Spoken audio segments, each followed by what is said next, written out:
Ukrainian President Volodymyr Zelensky is in the US and he is doing what he knows best, asking for more aid. An aid package worth billions of dollars languishes in the Congress. It is stuck amid a partisan political row. Zelensky's eyes are on the package.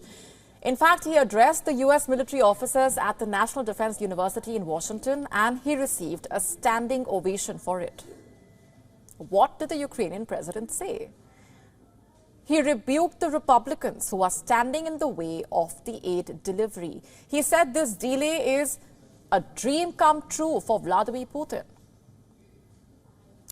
Zelensky later has a meeting with US President Joe Biden. It is expected that Biden also will make similar remarks. His only aim is to get the money out. So he's trying to shake the Congress, which has been sitting on the decision since September.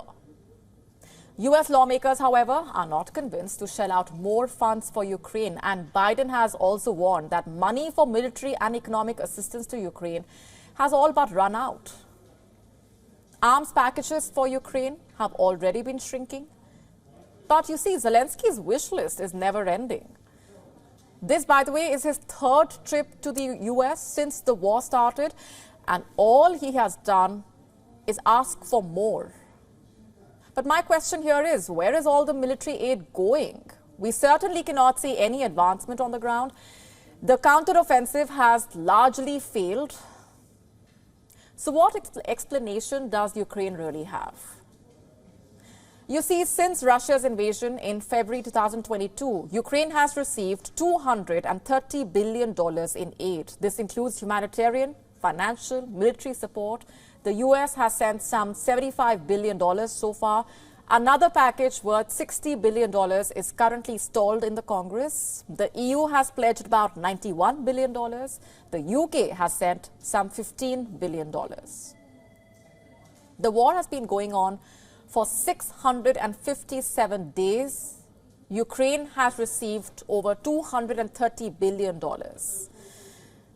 Now, this means since the beginning of the war, Kiev has spent over $350 million every day on an average. Can you believe that? This is the cost of the Ukraine war. And these, by the way, were just aid packages. What about the weapons, tanks, aircraft, the military training? Ukraine fires thousands of shells every day.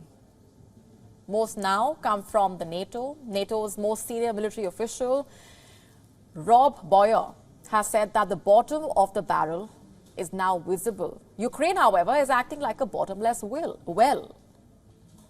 Germany, for that matter, has sent over 100 Leopard tanks. Ukraine lost most of them to Russia within the first few days.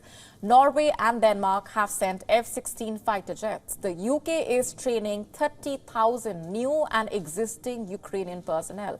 The US and Europe are running out of ammunition, trying to satisfy Ukraine's appetite.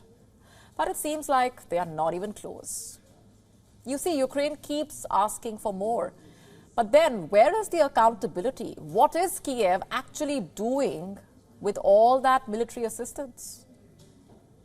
Ukrainian media has reported that a third of this aid did not even reach the military.